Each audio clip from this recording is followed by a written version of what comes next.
This teaching was expounded by the Buddha while he was residing at the Bamboo Grove Monastery of Veluvana, in connection with a report by the great disciples that the ascetic Sanjaya of another sect had refused to come and take refuge in the Buddha. The background of the account is as follows. First, it recounts the life of the Buddha 4 incalculable eons, asankhya, and 100,000 world cycles ago. Our teacher was born as a Brahmin prince named Sumedha in the city of Amaravati. Having mastered all worldly arts and sciences, he renounced the vast inheritance, amounting to countless millions left by his parents, went forth into homelessness, adopted the life of an ascetic, and dwelt in the Himalayan region. There, through self-cultivation and meditation, he attained supernormal powers. One day, Dipankara Buddha, the one endowed with the 10 powers, departed from the monastery of Sadasana and traveled toward the city of Rama. The people went ahead to clear and prepare the road. On that day, Sumedha was traveling through the air, and seeing that the road had already been cleared, he chose a section that had not yet been prepared and waited for the Buddha to arrive. He spread his deerskin garment over the muddy ground, lay down upon it, and declared, "May the Buddha and the Sangha not step upon the mud. Let the Blessed One tread upon my body and continue his journey." When Dipankara Buddha beheld Sumedha, he proclaimed, "This young man shall in the future become a Buddha. After 4 incalculable eons and 100,000 world cycles, he will attain Buddhahood with the name Gautama." This was the prophecy Vyakarana bestowed by Dipankara Buddha upon the Brahmin prince Sumedha. After Dipankara Buddha, the Buddhas who appeared successively were Kondanya, Mangala, Sumana, Revata, Sobhita, Anomadasi, Paduma, Narada, Padumuttara, Sumedha, Sujata, Piyadasi, Athadasi, Dhammadasi, Siddhartha, Tissa, Fusa, Vaipasi, Siki, Vesabhu, Kakusanda, Konagamana, and Kassapa. Thus, 24 Buddhas arose in succession and illuminated the world. From each of these Buddhas, the Brahmin prince Sumedha received a prophecy affirming that he would one day become a Buddha. Thereafter, having fulfilled the 10 paramis, the 10 lower paramis, and the 10 higher paramis, making a total of 30 paramis, he was reborn as Prince Vesantara. In that existence, he practiced the perfection of great generosity, Mahadana, sacrificing even his wife and children, causing the earth itself to tremble. At the end of that life, he was reborn in the Tusita heaven. In that same existence, the deities of 10,000 world systems assembled together and extolled him with praise. The time has come, O one of great power, descend into the mother's womb, rescue beings, both human and celestial, who are drifting and submerged, and reveal the path to the deathless. Immediately thereafter, he reflected upon the 5 great considerations.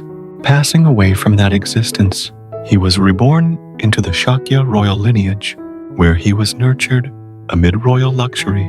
During this period, he enjoyed the blessings of youth, dwelling in 3 palaces, each suited to a different season of the year, partaking in a magnificent royal life comparable to that of the heavenly realms. As time passed, on one occasion, over 3 successive days, when he went to the pleasure garden for recreation, he encountered 3 divine messengers, an old man, a sick man, and a corpse. On each of those days, he returned to the palace with his heart profoundly shaken. On the 4th day, he encountered a renunciant, one who had gone forth and was living the life of an ascetic. At that moment, a thought arose clearly in his mind. It is best that I renounce the world and live the life of one gone forth. Cherishing this aspiration for the holy life, he continued to go to the garden spending the entire day seated by the lake within the royal park. While he was seated there, Visakama, the celestial architect, appeared in the form of a barber, adorning him with fine garments and embellishing him with royal ornaments. At that time, he received news that Prince Rahula had just been born. As powerful affection for his son arose, he wisely reflected, "I must sever this bond immediately, otherwise it will grow even stronger." That evening, upon returning to the palace, Kisa Gautami, the daughter of his aunt, recited the following verse: "Happy is the mother, happy is the father, happy is the wife, who has a husband such as you." Hearing this verse, he uttered, "Gautami has revealed to me where true happiness is to be found." He then removed a string of pearls and bestowed it upon her. Returning to the palace, as he lay upon the royal couch, he perceived the repulsive appearance of the female attendants who were sleeping. Filled with revulsion, he awakened Chana, the royal groom, and instructed him to bring Kanthaka. The horse, mounting Kanthaka and taking Chana as his companion, while deities from 10,000 world systems surrounded him, he departed, accomplishing the great renunciation. Riding swiftly to the bank of the Anoma River, he abandoned the household life and adopted the life of a renunciant. Living as an ascetic, he proceeded to Rajagaha and entered the city for alms. Thereafter, he withdrew to Mount Pandava, dwelling in a cave for meditation. The king of Magadha came to him and offered his kingdom, but he declined. He promised the king that he would return to visit the realm after attaining enlightenment. He then approached Alara and Udaka and practiced their disciplines. However, even after mastering their teachings, he did not attain the final goal, arahantship. Subsequently, he undertook the great struggle, persisting in extreme austerities for 6 years. On the early morning of the full moon day of the month of Vesakha, he partook of milk rice offered by Sujata, then released the golden bowl to float upstream on the Niranjara River. Throughout the day, in the Mahavana forest, he entered and abided in the successive absorptions, jhanas. In the evening, he heard Naga King Kala praising his exalted virtues. He then ascended the Bodhi throne, received a bundle of grass offered by Sotiya, spread it before him, and made the solemn resolve, "I shall not rise from this seat until I have completely destroyed craving for the 5 sensual pleasures and until my mind is fully liberated from all defilements." Thereafter, he sat facing the east and conquered Mara before sunset. During the first watch of the night, he attained the knowledge of former lives, Pubenivasanu Satinyana. During the second watch, he attained the divine eye, Dibakaku Jnana, and in the final watch of the night, he attained the knowledge of the destruction of the taints, Asavakaya Jnana. Thus he realized supreme enlightenment, acquired the 10 powers, the 4 forms of fearless eloquence, and all exalted virtues. He remained seated at the Bodhi throne for 7 weeks. In the 8th week, he sat beneath the banyan tree of the goatherd, the Bodhi tree, and contemplated the profound subtlety of the Dhamma. At that time, he felt hesitation, considering that beings might be incapable of understanding the Dhamma should he teach it. Immediately, Brahma Sahampati, accompanied by deities from 10,000 world systems, among whom the great Brahma was foremost, approached him and requested that he teach the Dhamma. Surveying the world with the Buddha eye, he accepted Brahma's request. He then reflected, "To whom shall I teach the Dhamma first?" Looking throughout the world, he saw that Alar and Udaka had already passed away. Recalling the 5 bhikkhus who had previously attended to him with devotion, he arose and set out for Kasipura. On the way, he encountered Upaka and conversed with him. On the full moon day of the month of Asala, he arrived at Isipatana in the deer park where the 5 bhikkhus were residing. The 5 bhikkhus addressed him improperly, and he instructed them in the proper manner of address. Thereafter, he set in motion the wheel of Dhamma, bestowing the deathless upon 180 million deities, and above all, upon Bhikkhu Anya Kondanya. After turning the wheel of Dhamma on the 5th day of the fortnight, he liberated the 5 bhikkhus. All attained arahantship. On that same day, he perceived that the young noble Yasa possessed the requisite conditions for going forth. As Yasa departed from his house, repelled by what he had seen during the night, the Blessed One saw him and called out, "Come, Yasa," and thus granted him ordination. That very night, he led Yasa to the attainment of stream entry, and on the following day, to arahantship. Thereafter, he ordained 54 friends of Yasa. He called them, "Come, bhikkhus." They at once became bhikkhus, and he led them all to arahantship.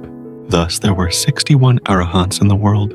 After residing during the rainy season and completing the invitation ceremony, Pavarana, he dispatched 60 bhikkhus in all directions, saying, "Go forth, bhikkhus, teach the Dhamma." He himself then proceeded to Uruvela. On the way, in the Kapasika forest, he taught the Dhamma to 30 young men of the Bhattavagya group. Those of lesser faculties attained the first stage stream entry, while those of superior faculties attained the third stage, non-returning.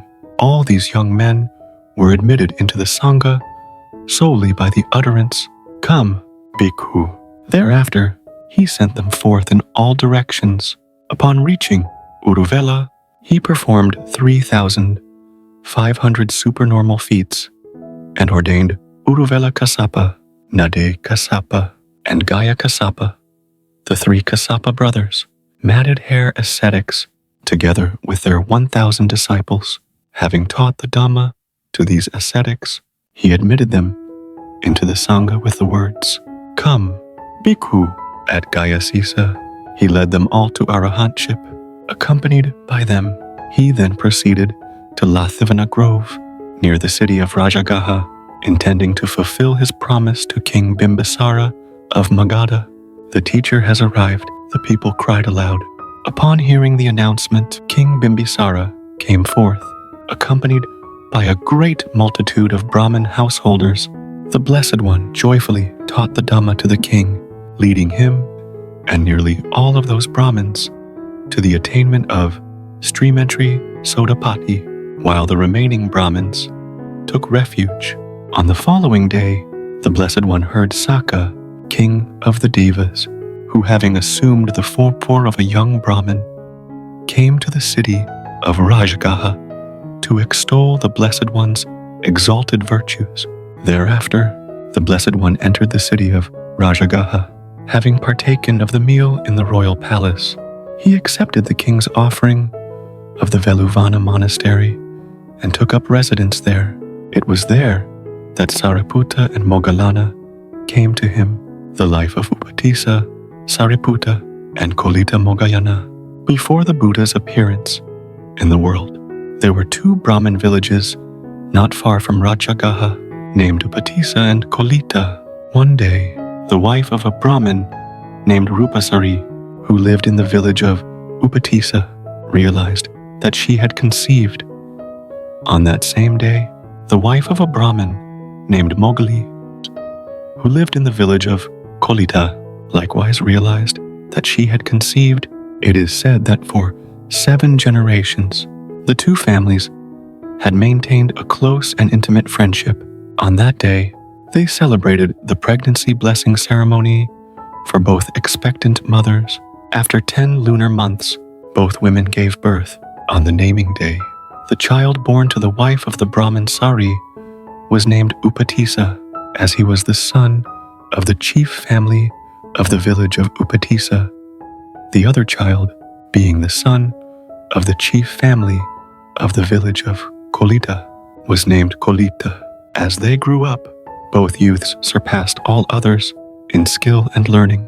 Whenever Upatissa went to the river or the garden for recreation, he was escorted by 500 golden palanquins.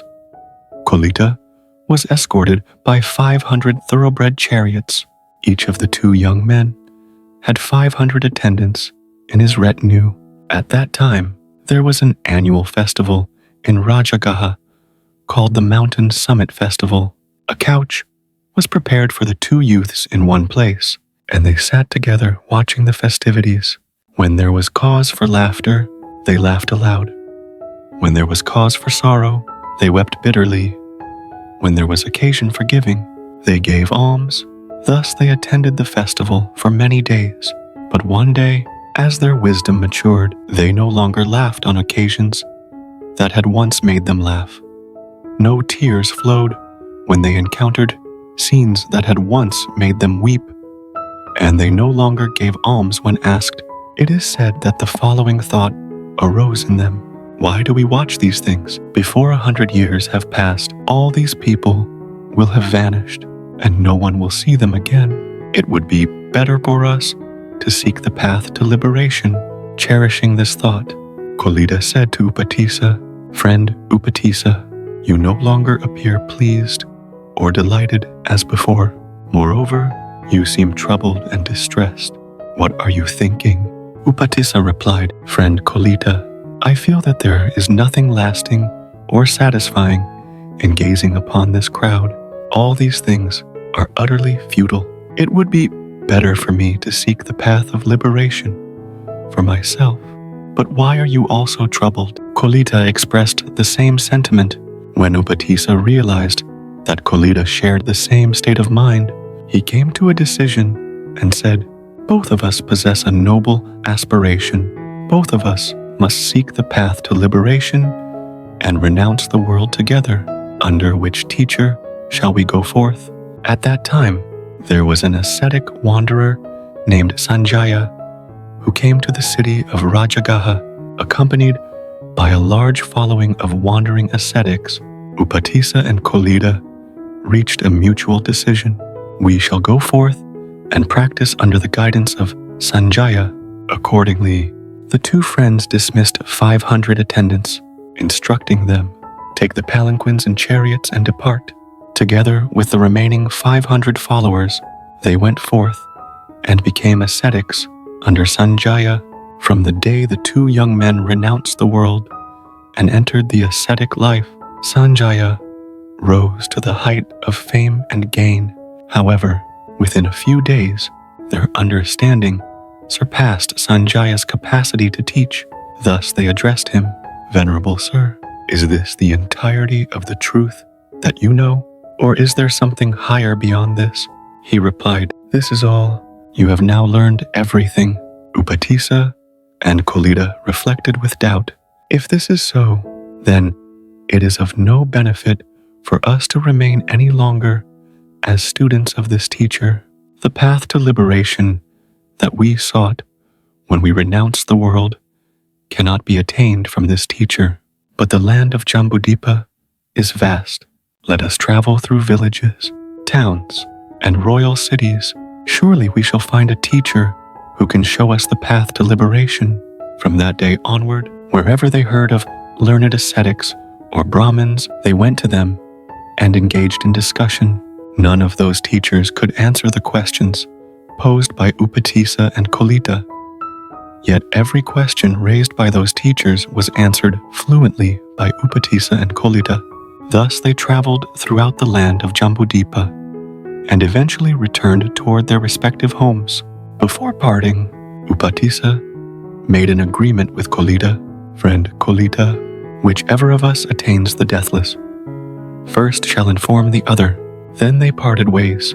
While the two friends lived in accordance with this agreement, the teacher, having traveled from place to place, as previously described, arrived at Rajagaha.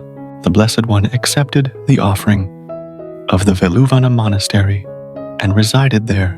Thereafter, the Blessed One dispatched 61 arahants to proclaim the virtues of the triple gem, saying, Go forth, bhikkhus, teach, and instruct. One of the group of 5 bhikkhus, the great elder Assaji, returned to Rajagaha early the following morning. Having robed himself and taken his alms bowl, he entered the city for alms.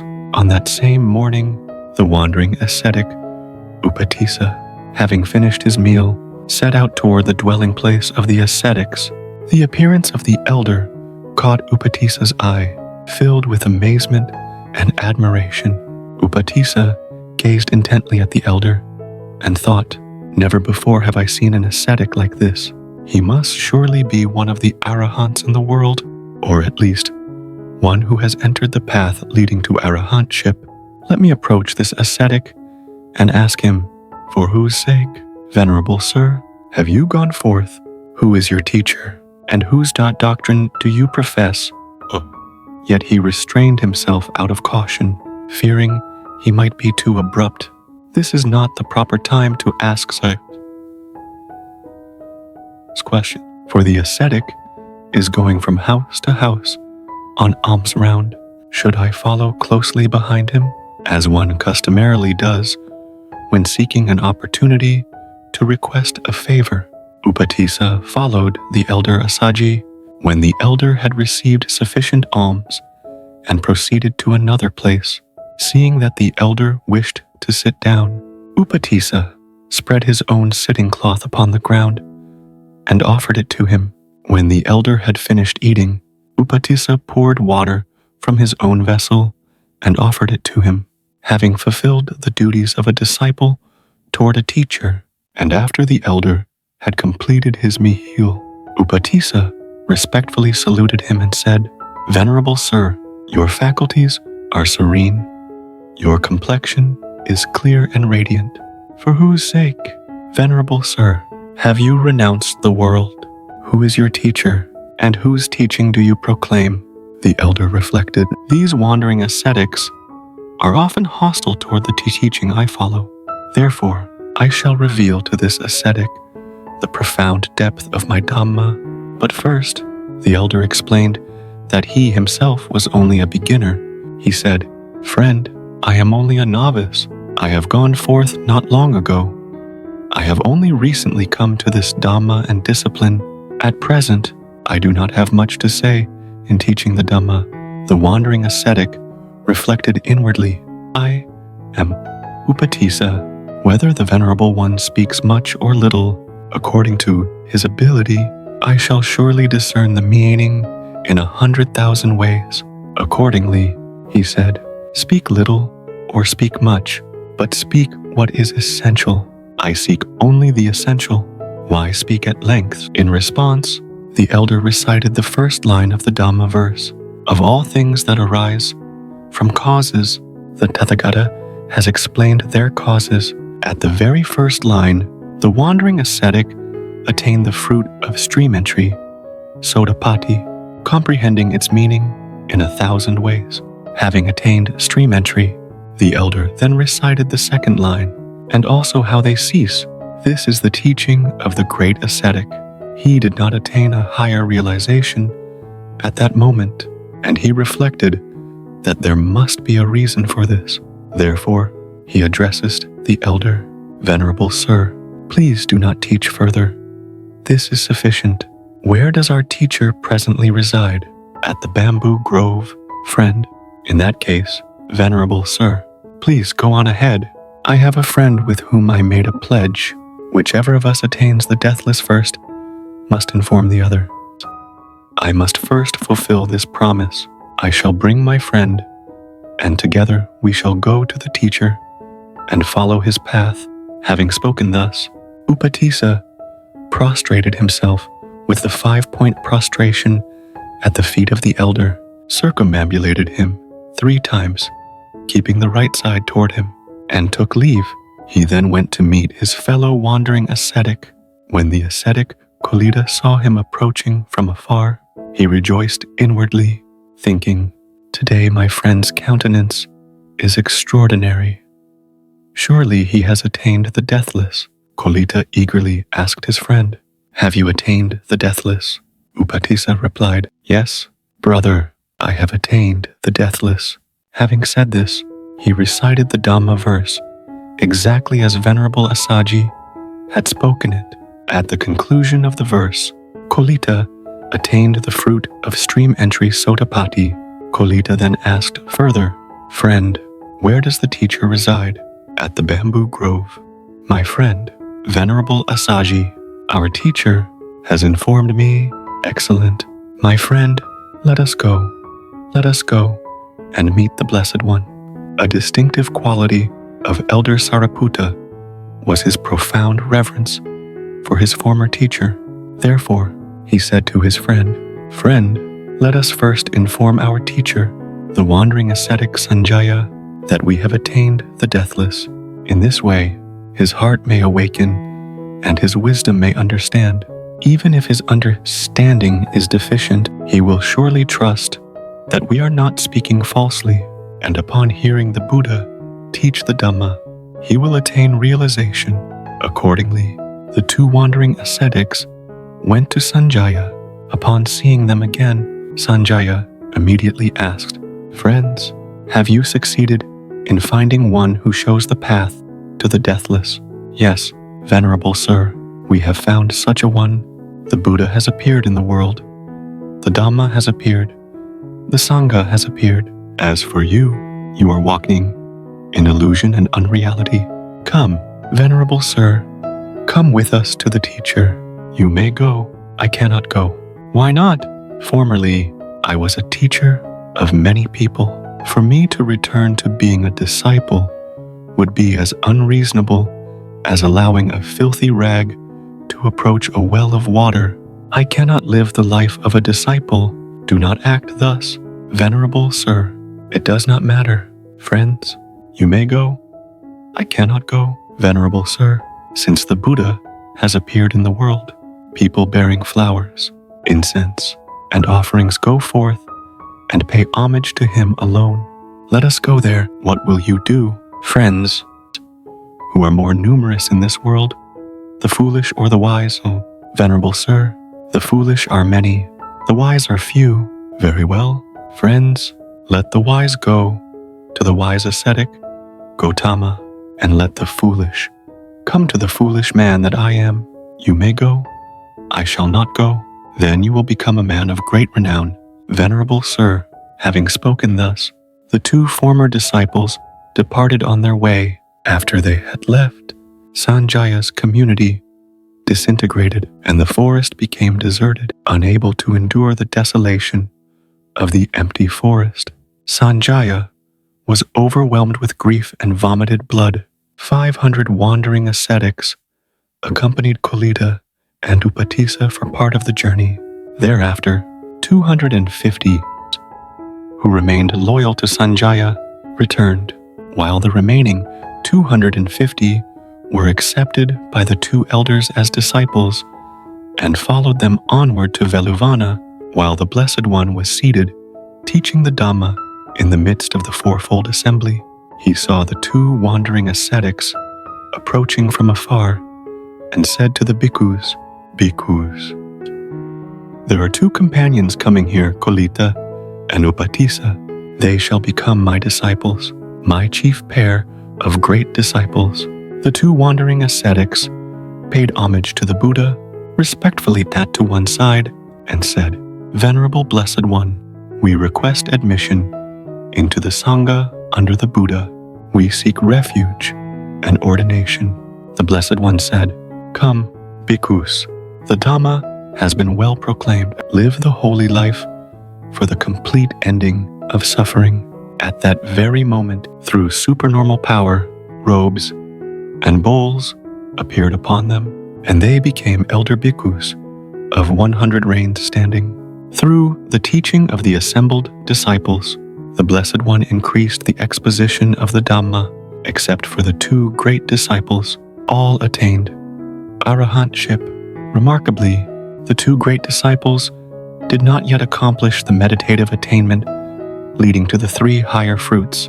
The reason for this was that the wisdom parami of the Buddha's great disciples holds a special significance. At that time, Venerable Moggallana dwelling near the village of Kalevala in the kingdom of Magda, fell into sloth and torpor on the 7th day after his ordination. But being roused by the Blessed One, he dispelled sloth and torpor and applied himself to the meditation subject on the elements as taught by the Buddha.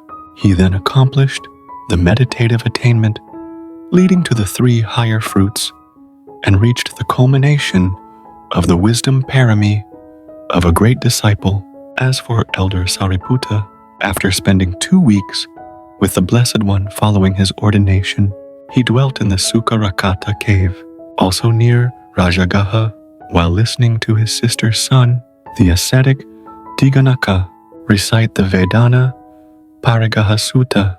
He gave careful attention to the discourse, and just as one who eats food prepared for another, he attained the culmination of the wisdom parami of a great disciple. Indeed, Venerable Sariputta was a person of great wisdom. Why, then, did he require a longer period than Venerable Moggallana to attain the culmination of the wisdom parami of a great disciple? Because, in his case, the preparatory work had to be meticulous. This should be understood by comparison with a king. When a king wishes to go on a journey, many preparations are required, such as arranging the coverings to be placed upon the backs of the elephants he will ride. By contrast, a poor man, wherever he wishes to go, can set out at once with little preparation. On the very day that Sariputta and Moggallana were admitted into the Sangha, when evening was approaching, the teacher summoned the disciples at Veluvana, conferred upon the 2 newly ordained monks the status of great disciples, and recited the Patimokkha. The bhikkhus became displeased and discussed among themselves. The Blessed One has shown favoritism in this act of honoring.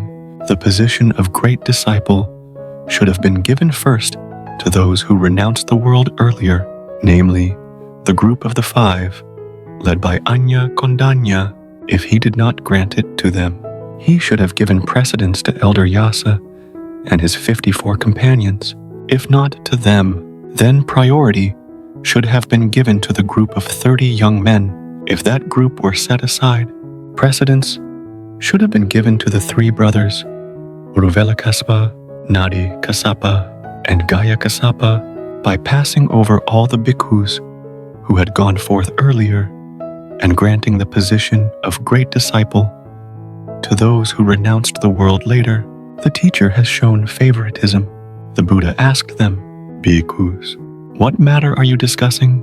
When they related the matter, the Buddha said, "Bhikkhus, I have not shown favoritism in this act of honoring.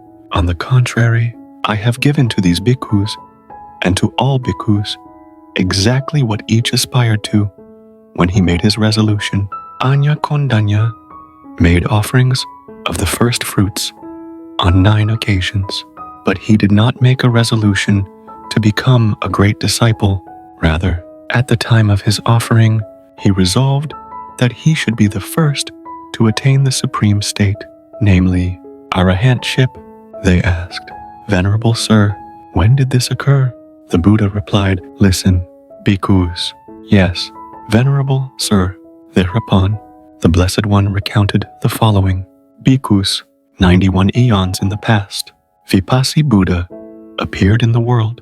At that time, there were 2 brothers, elder Black and younger Black, both householders who managed a vast rice field. One day, younger Black went to the rice field, husked some young rice, and ate it. He found it extraordinarily sweet. Not long afterward, he wished to present an offering of early ripening rice to the Sangha led by the Buddha. Thus he approached his elder brother and said, "Brother, let us husk the young rice and prepare it properly so that we may offer it to the Buddhas." The elder replied, "What are you saying, brother? No one has ever husked young rice to make an offering, nor will anyone do so in the future. Do not ruin the harvest." The younger brother repeated his request many times. Finally, the elder spoke decisively. "Very well, divide the field into 2 portions. Do not touch my portion, but do as you wish with your own." Younger Black replied, "Very good." He then divided the field into 2 parts, hired a large number of farm laborers, husked the young rice, cooked it with abundant milk, adding clarified butter, honey, and sugar, and offered the prepared meal to the Sangha, led by the Buddha. When the meal had concluded, Younger Black addressed the Blessed One, "Venerable Sir, by the merit of this offering of the first fruits, may I be the first to attain the supreme state, namely, arahantship." The teacher replied, "So it shall be." Thereupon, the teacher dedicated the merit to the donor. When the younger brother returned and looked upon the field, he saw the entire expanse filled with rice shoots, interwoven with one another, as though bound into sheaves. This sight gave rise to 5 kinds of joy, and he rejoiced, saying, "Truly, I am fortunate." When the rice came into ear, he offered the first ears of grain, together with the villagers. When the harvest was reaped, he offered the first harvested grain. When the rice was bound into sheaves, he offered the first sheaves. When the rice was gathered into heaps, he offered the first grain from the heap. When the rice was piled into stacks, he offered the first grain from the stack. When the rice was pounded, he offered the first grain that was milled. When it was measured, he offered the first measured portion. When it was stored in the granary, he offered the first grain placed in storage. Thus, he offered the first fruits of the harvest 9 times.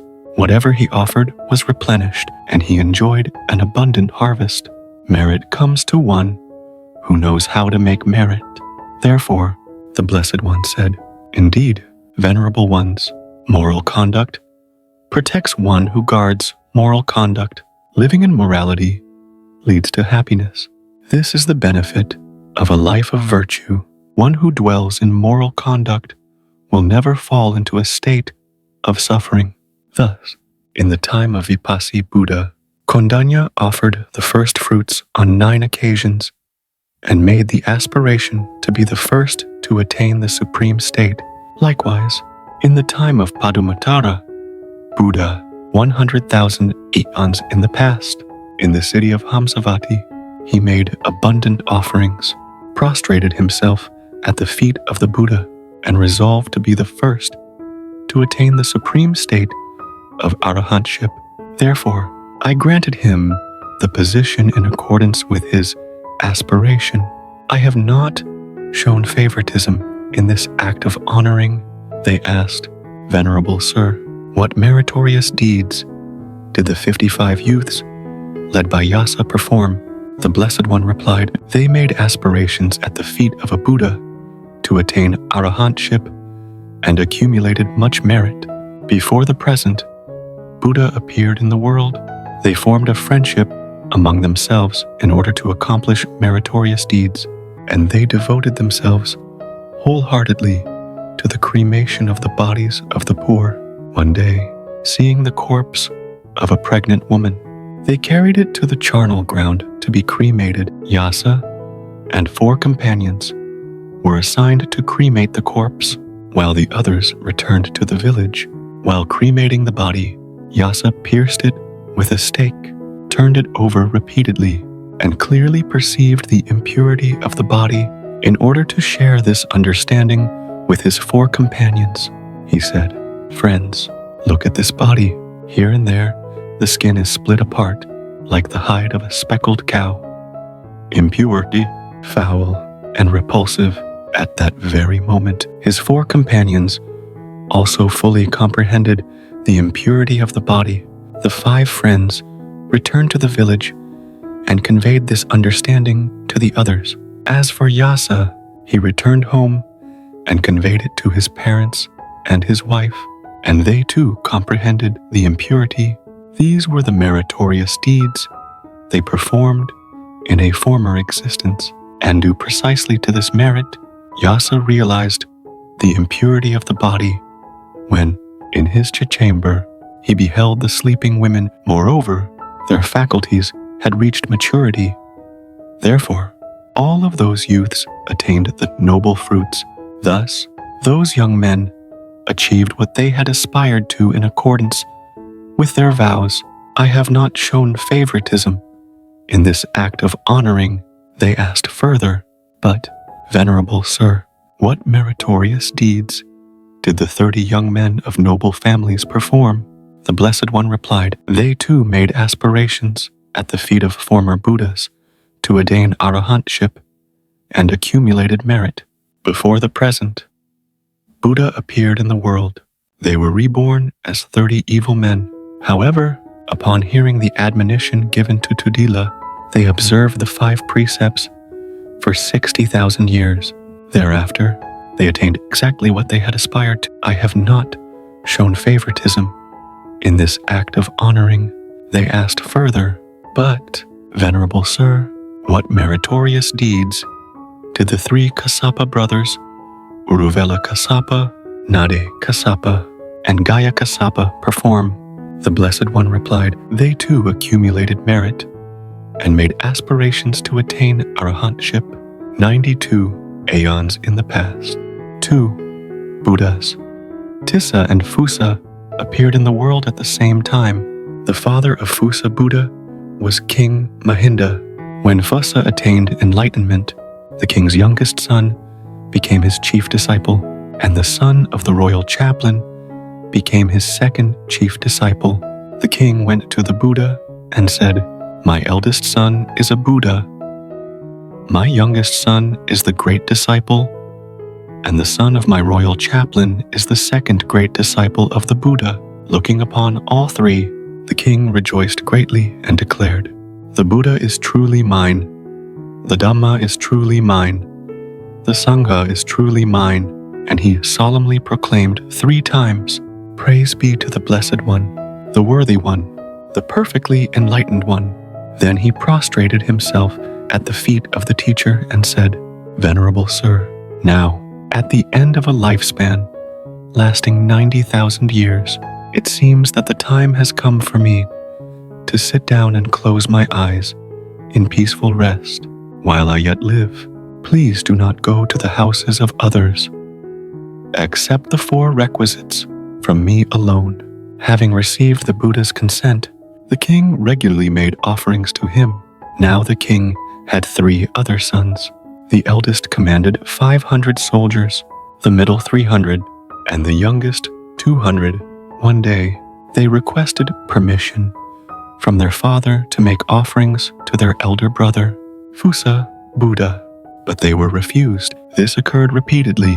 Before long, a rebellion broke out at the frontier, and the 3 brothers were dispatched by their father to suppress it. Having succeeded in restoring order at the border, they returned to the royal palace. Their father embraced them, kissed their heads, praised them, and granted them a reward, saying, my beloved sons, I shall grant you whatever you desire. They replied, Your Majesty, we accept your gracious favor.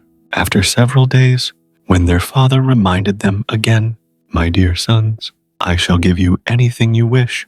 They then made their request, Your Majesty, we desire nothing else except this. From this day onward, please grant us the favor of making offerings to our eldest brother.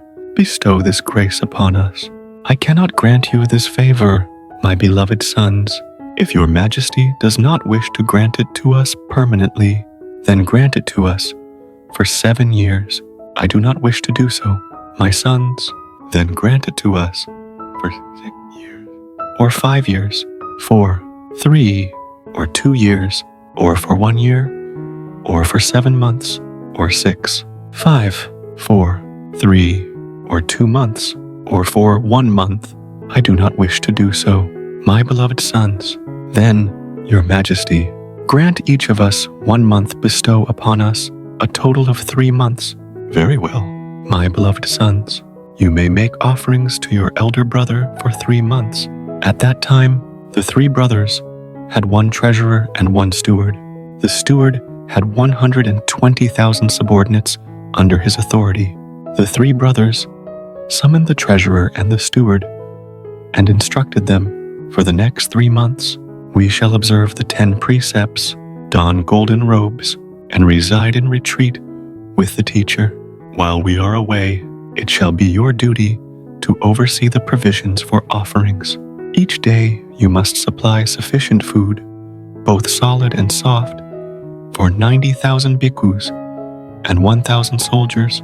From this moment onward, there will be no further instruction. Then the 3 brothers, accompanied by 1,000 soldiers, undertook the 10 precepts, donned golden robes, and began their residence at the monastery. The treasurer and the steward worked together, alternating in fulfilling their duties, taking provisions from the brothers' storehouses to make offerings. However, when the children of the servants demanded oat porridge and other foods they desired before the Sangha arrived, the result was that the Sangha received only leftover food and was not provided with freshly prepared offerings. Eventually, the treasurer and the steward themselves became so consumed by craving that they took portions of the food, pretending to give it to the children, while in fact they consumed it themselves. Unable to restrain their desire for fine food, they, together with their 84,000 followers, ate the provisions that they were duty-bound to offer to the Sangha. As a result, at the breakup of the body after death, they were reborn among the hungry ghosts, Pitas. At the time of death, the 3 brothers and their 1,000 attendants were reborn in the heavenly realms and lived for 92 eons, passing from one heaven to another. These were the meritorious deeds that the 3 brothers accumulated during that period through their aspiration to attain arahantship. What they later received was solely in accordance with their vows. I have not shown favoritism in granting what is to be granted. The steward is now King Bimbisara, the treasurer is now the laywoman Visakha, and the 3 princes are now the 3 matted hair ascetics.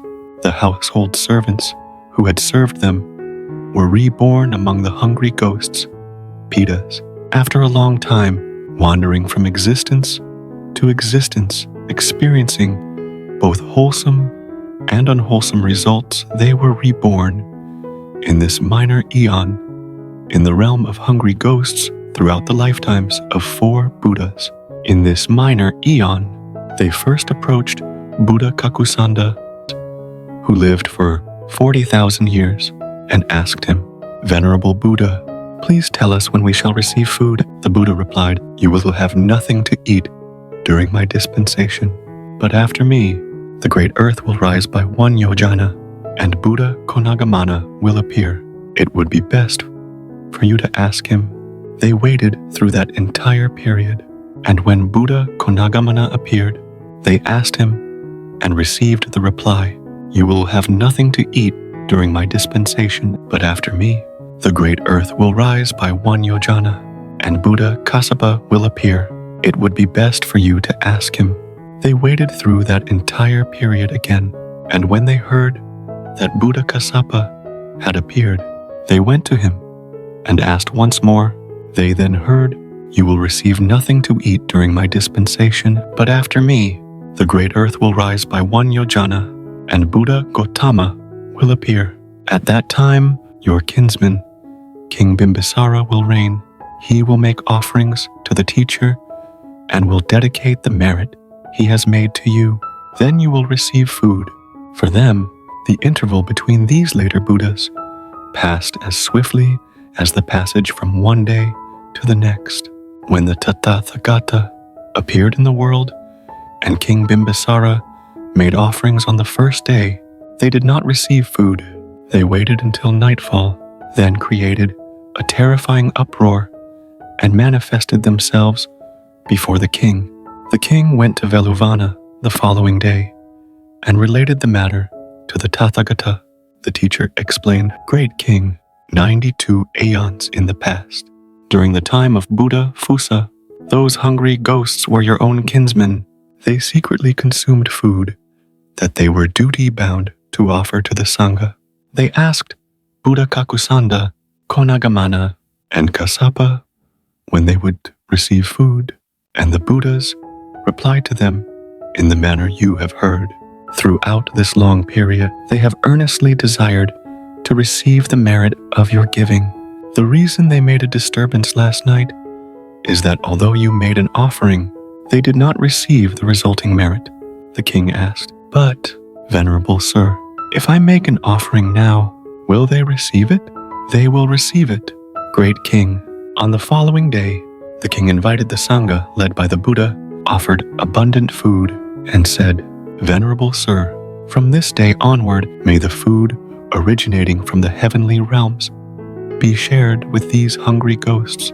And when the king dedicated the merit of his offering to the hungry ghosts, they received food from the heavenly realms. On the next day, the hungry ghosts appeared again, naked. The king reported this to the Buddha.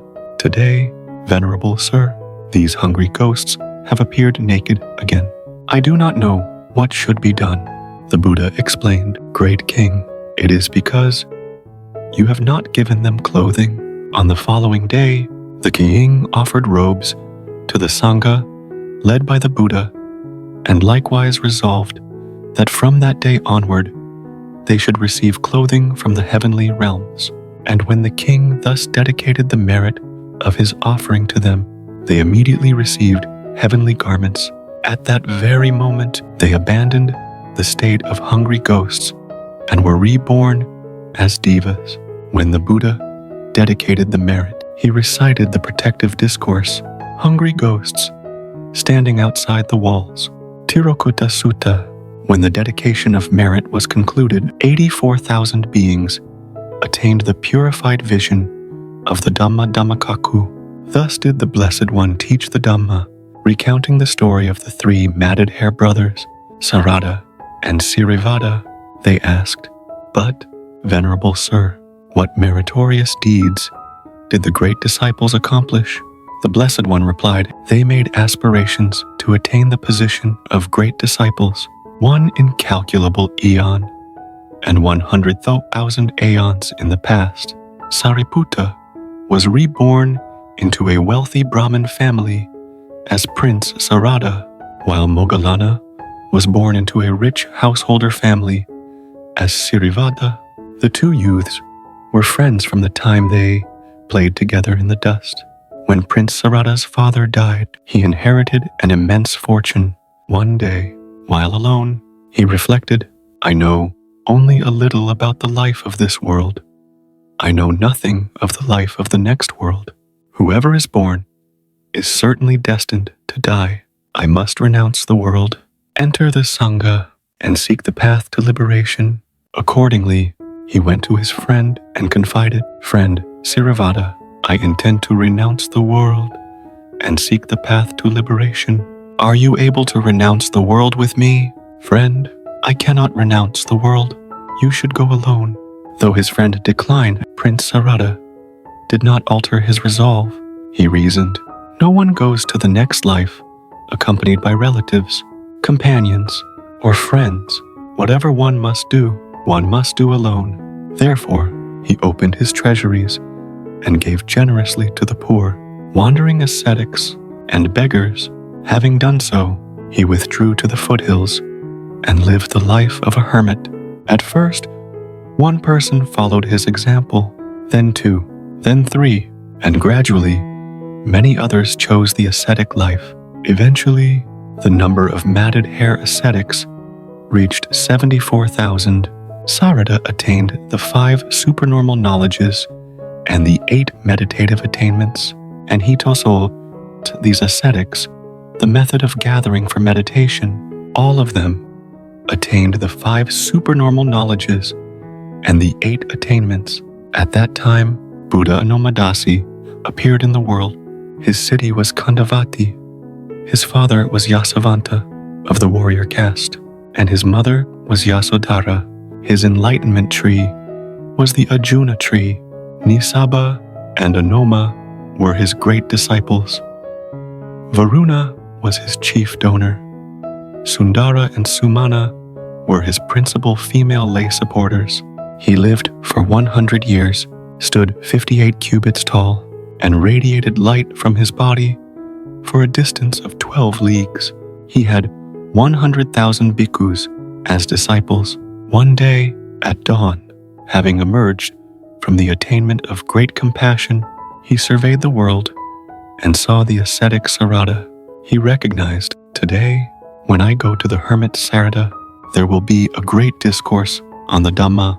Sarada will make the aspiration to attain the position of a great disciple, and his friend, the householder Sariputta, will make the aspiration to attain the position of the second great disciple. At the conclusion of the discourse, the 74,000 matted hair ascetics who follow him will attain arahantship. Therefore, I must go there. Then Buddha, Anumadasi, having robed himself and taken his alms bowl, spoke not a word to anyone. Walking alone like a lion, he set out with the intention of revealing himself to Sarada as a Buddha.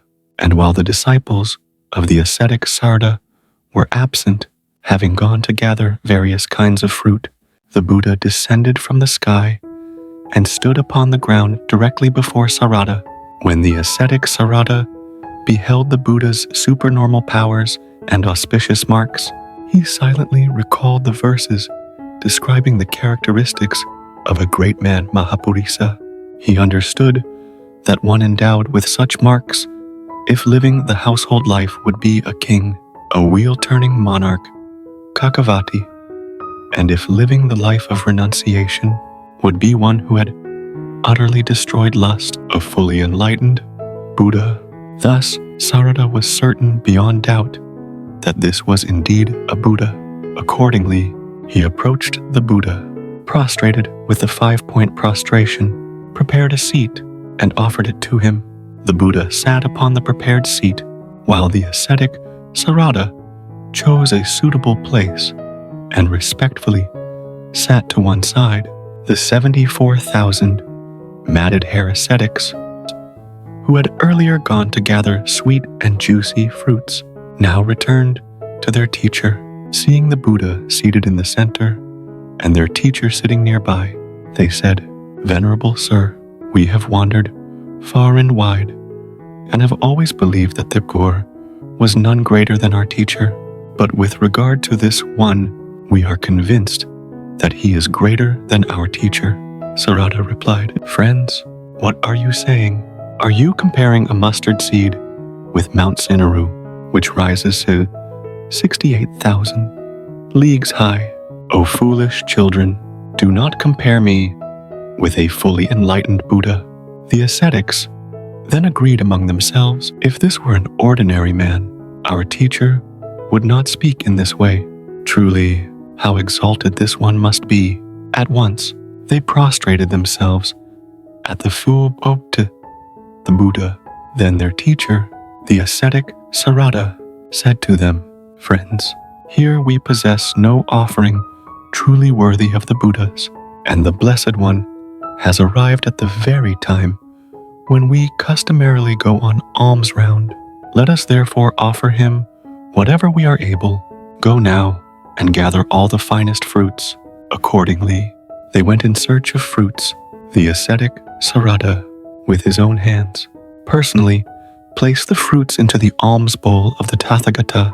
At the very moment, the Blessed One accepted the fruits that were offered to him. The deities infused them with heavenly fragrance and flavor. The ascetic Sarada also personally strained water and offered it to the Buddha. After the meal, while the Blessed One was still seated there, Sarada summoned all his disciples to sit down and joyfully engaged in conversation with the Blessed One. Then the Blessed One silently resolved, "Let the 2 chief disciples and the assembly of bhikkhus come here." Immediately, the 2 chief disciples, accompanied by 100,000 arahants, appeared, paid homage to the Blessed One, and respectfully sat to one side. Thereupon, the ascetic Sarada addressed his disciples, "Friends, the seat prepared for the Buddha is low, and there is no seating for 100,000 bhikkhus.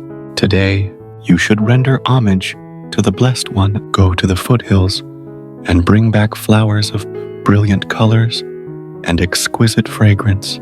It is said that time spent merely speaking is wasted, for those endowed with supernormal powers possess inconceivable ranges of ability. Thus, in but a moment, the ascetics brought back flowers of radiant colors and sweet fragrance. They fashioned from them a flower couch, 1 league in length, nearly 5 kilometers for the Buddha. Then they fashioned another flower couch, 3/4 of a league long for the 2 chief disciples. The flower seats for the remaining bhikkhus were 1/2 a league or less, while the seat for newly ordained ascetics measured 1 usaba, 120 cubits. One should not wonder how seats of such vast dimensions could be arranged within this hermitage, for this was made possible through marvelous supernormal power. When the seats had been prepared, the ascetic Sariputta stood before the Blessed One, joined his palms in reverence, and respectfully said, "Venerable Sir, may the Blessed One ascend this flower seat, so that I may gain deliverance and partake of this great merit." Therefore it is said, he gathered many kinds of fragrant flowers, prepared seats and couches, and respectfully entreated, "Here I have prepared them all, a suitable seat fashioned of fragrant blossoms. Venerable Sir, may the Blessed One ascend this seat. Grant that my heart may find harmony and peace." For 7 days and nights, the Buddha sat upon the flower couch I had fashioned, and to me there came a tranquil and serene mind, rejoiced in by humans and by devas alike. When the Buddha had taken his seat, the 2 chief disciples and the bhikkhus each sat upon the places prepared for them. The ascetic Sariputta took a great canopy of flowers and held it above the head of the Tathagata. The Blessed One said, "May the matted hair ascetics who have rendered this honor to me reap wholesome results." And immediately he entered the attainment of cessation, Nirodha Samapatti. Seeing that the Blessed One had entered the attainment of cessation, the 2 chief disciples likewise entered absorption and attained cessation. For 7 days, the Blessed One remained seated there, abiding in the bliss of the attainment of cessation. When it was time to seek food, the disciples of Sariputta went into the forest and subsisted on wild fruits and various other fruits. At other times, they stood with joined palms, reverently attending upon the Buddha. The ascetic Sariputta did not go in search of food for 7 continuous days. While holding the floral canopy above the Buddha, he experienced abundant joy and happiness. When the Blessed One emerged from absorption, he spoke to the chief disciple, the elder Nisabha, who was seated at his right hand. "Nisabha, dedicate the merit to the ascetics who have offered us flowers and seats." Thereupon, the elder, like a valiant general newly invested with high rank, by a wheel-turning monarch with a heart filled with gladness, displayed the perfection of wisdom proper to a chief disciple, and began the dedication of merit. When he had concluded, the Blessed One addressed the 2nd chief disciple, "You too, expound the Dhamma to the bhikkhus, complying with the Buddha's instruction." The elder Anoma, reflecting upon the Tipitaka and the teachings of the Buddhas, expounded the Dhamma. Yet, even after both chief disciples had preached, not a single bhikkhu attained the purified vision of the Dhamma. Then the Blessed One, manifesting the boundless power of a Buddha, himself began to teach the Dhamma. When the discourse concluded, all 74,000 matted hair ascetics attained arahantship, with the sole exception of the ascetic Sariputta. At that moment, the teacher extended his hand and uttered, "Come, bhikkhus." Immediately, their hair and beards fell away, and the 8 requisites appeared upon their bodies. One may wonder why the ascetic Sariputta did not attain arahantship. The reason is that his mind became distracted. It is said that while the chief disciple, seated on the second throne beside the Buddha, was expounding the Dhamma and displaying the perfection of wisdom proper to a chief disciple, at the very moment Sarada began listening to the discourse, the following thought arose in his mind: "Oh, may it come to pass that at some time in the future, within the Sangha of a future Buddha, I may be entrusted with the very responsibility that this disciple now holds." Because of this thought, he was unable to attain the path and its fruit. Nevertheless, Sarada paid homage to the Tathagata, stood facing him, and said, "Venerable Sir, what title does the bhikkhu seated beside you hold within your dispensation?" The Blessed One replied, "He is one who followed me at the time of the first turning of the wheel of Dhamma. He is one who has reached the summit of the perfection of wisdom proper to a chief disciple. He is one who has fully penetrated the 16 modes of knowledge. Therefore, he is called a chief disciple in my dispensation." Sarada then said, "Venerable Sir, for 7 days I have stood holding a floral canopy over you, thus rendering honor to you as the fruit of this meritorious deed. I do not aspire to be reborn as Saka, king of the Devas, nor as Brahma in a future existence. Rather, in the future, I aspire to become a chief disciple of a Buddha, just as the elder Nisaba is at present." When Sarada had made this aspiration, the Blessed One, wishing to know whether this aspiration would be fulfilled, extended his divine eye and surveyed the future ages, seeing that after 1 asankheya and 100,000 aeons, the aspiration of Sarada would indeed be fulfilled. He informed the ascetic, "This aspiration of yours will not be in vain. At the end of 1 asankheya and 100,000 aeons, the Buddha Gautama will arise in the world.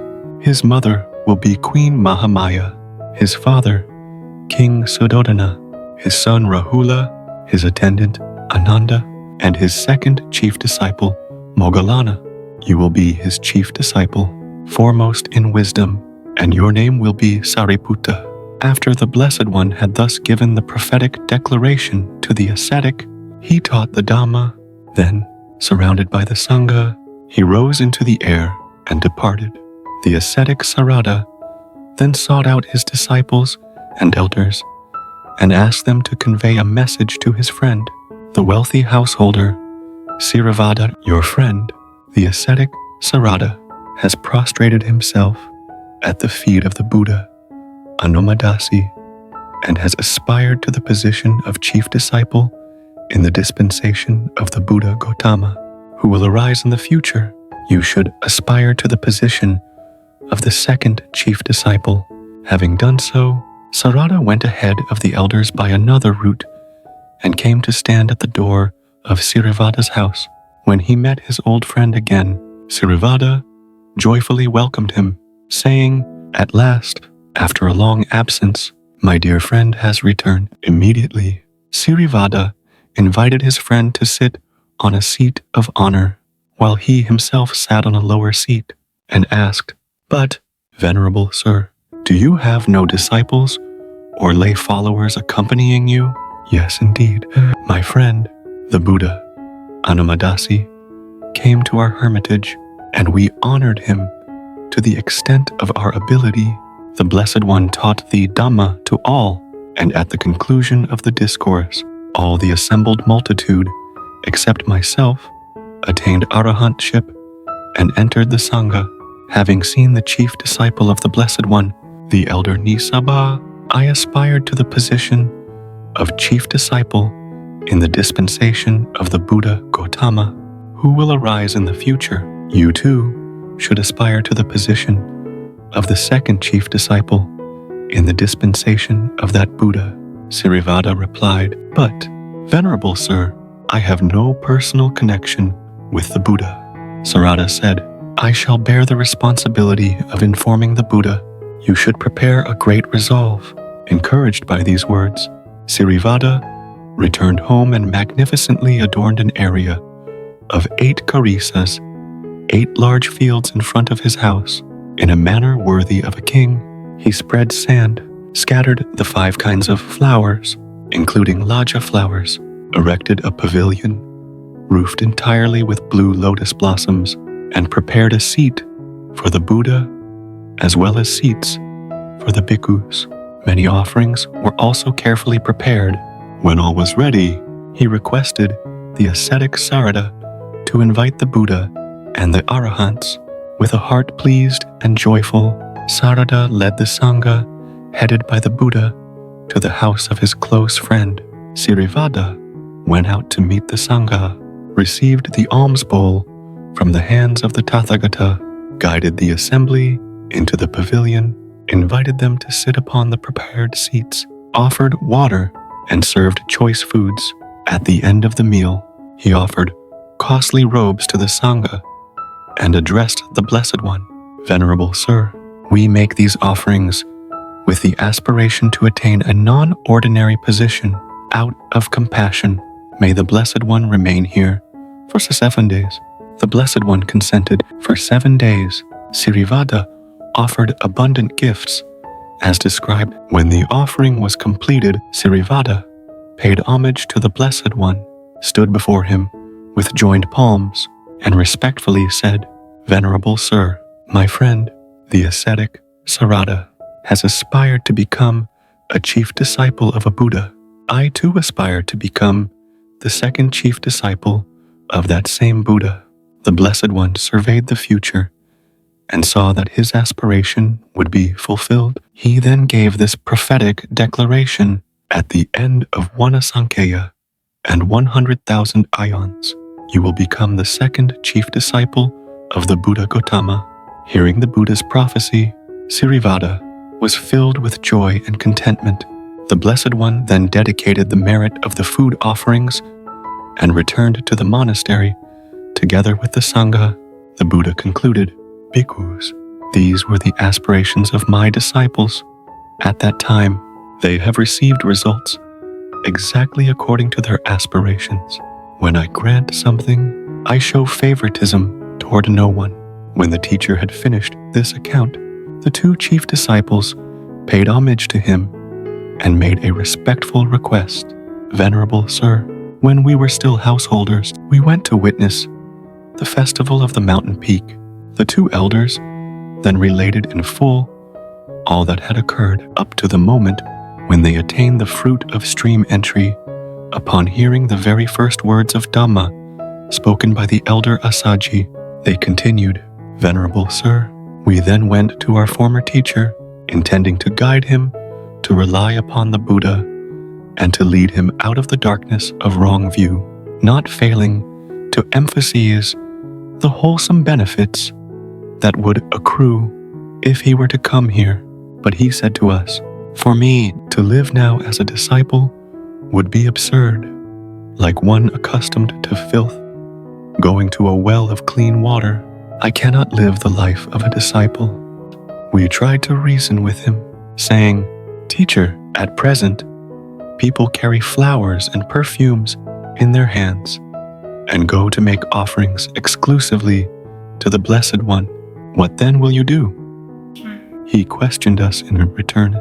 In this world, who are more numerous, the foolish or the wise? We replied, Teacher, the foolish are many, the wise are few. Thereupon he said decisively, Then let the wise go to the Bhikkhu Gautama, and let the foolish come to me, the foolish one. As for you, go where you wish. With such words, Venerable Sir, he refused to come here.